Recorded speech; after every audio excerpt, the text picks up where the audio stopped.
What's up, guys? Welcome to Writers at Work Compo Clinic. My name is Teacher Kristen, and I am here to take you through the sticky question of how do I edit my compo? Editing your composition or checking your work well requires you to put on your teacher brain. In other words, reading through your composition in a way that you know follows your teacher's expectations. So, what expectations does your teacher have?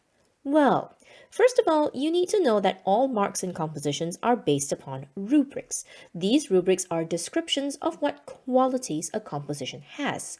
Based upon what qualities are shown and how well they are shown, the teacher will then allocate marks accordingly. These qualities are often categorized into content and language. Should be pretty familiar to all of us. We often see in the marking C, how many marks, L, how many marks, and then a total. So, to begin, that implies that you will be needing to check for both of them. So let's talk about checking for content and language. Here I'm going to recommend several ways of reading your composition such that you find as many content and language errors as possible. These ways are to first check for content. You want to begin by checking for relevance, which will need you to read 4-point. Checking for logic will need you to read aloud with open and close inverted commas. Reading for language will need you to check for spelling, grammar, and punctuation. You will check for spelling by reading backwards and for grammar and punctuation by reading in bits. Finally, you would be looking for perspective errors and ways to improve your vocabulary by reading forward. So, that means you will be needing to check for two of these things separately. Try to avoid rushing through and thinking that you can do both at the same time because it's very difficult for your brain to look for different sorts of errors at the same time. So, let me take you through checking for content and language one by one. And we will begin by checking content.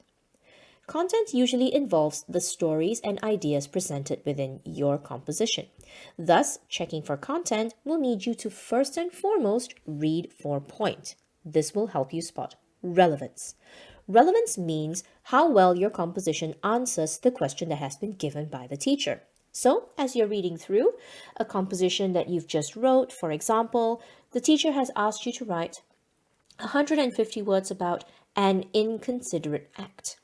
As you read through your composition, you would start looking for places where the words inconsiderate act has already appeared in sentences. You would start looking for important picture descriptions that are directly describing the pictures given. And you would want to highlight these two things, the question words and the picture descriptions. And if they happen to be missing, you would like to add them in. This will ensure that you are directly answering the question your teacher has posed. So, checking for these few things will often be a little bit tricky for you when you look through them. Now, once you have highlighted these important question words and picture descriptions, you will then move on to checking for the next thing, which is for consistent logic. This will require you to read aloud and read forward. As mentioned before, you want to find ways for your brain to experience compositions in new ways. Therefore, your brain is fresh and able to spot all the errors that are found. So, to encourage a fresh new experience of your composition, you can try reading aloud. Reading aloud means you whisper as quietly as possible such that you do not disturb other people the story to yourself, ensuring that you are able to hear the story on your own. This way, your brain listens to the story, not just reads the story, and therefore you should be able to find certain sentences that don't quite fit, or certain ideas that you thought made sense, but now that you read it, you find seems kind of strange in the way that you've worded it. This will then help you find and fix the following errors, which tend to cause students to lose a lot of marks. These errors are writing and giving actions to the wrong characters. This can happen when students write stories with too many characters. That's why you're often advised to keep the number of characters to a minimum. Or switching from third person to first person or first person to third person. This shows the teacher that certain logical errors that are very basic, such as who is doing the thing and who is telling the story, are not clear in your mind, and thus you will wind up losing quite a bit of marks. However, this is not the end of your checking. You have checked for the consistent ideas in your story, which is logic. You have checked that your story ideas presented answers the question, which is relevance. Now, you need to move on to checking the next thing, which is language. Let's talk a little bit about checking language in our composition. To start, you want to begin by looking for spelling, punctuation, and grammar errors. You do this by reading in two different ways. First, you're going to want to read backwards to check for spelling. I'll explain the rationale for this in a moment. Next, you would want to start looking for grammar and punctuation errors by reading in bits. So, let's talk about these two techniques that you can use to check for language. First, reading backwards. Reading backwards means you start from the very last word of your composition and then read backwards all the way to the very first word of the composition. This helps your brain to focus on individual words and how they are spelt and not on sentences, which sometimes causes your brain to skip over words that it may notice has an error because your brain just wants to absorb the main idea of the sentence. Reading backwards will force your brain to not do that. Second, you would want to read in bits. Reading in bits will require you to read your story paragraph by paragraph. So you look for grammar errors only in paragraph 1 and nowhere else. This ensures that your brain tries to find as many mistakes as it can within a very small piece of your story. I also advise that when you read in bits, you switch back and forth between your paragraphs. So you may check paragraph 2 for grammar errors first. Then you would check paragraph 1. Then you check paragraph 5, then maybe 4, then maybe 3. Reading your story out of order like this will force your brain to look at every paragraph as an individual little bit of a story and find as many errors as possible for grammar and punctuation there. These are ways that you can go about editing for language and content. However, there is one thing that you really should note.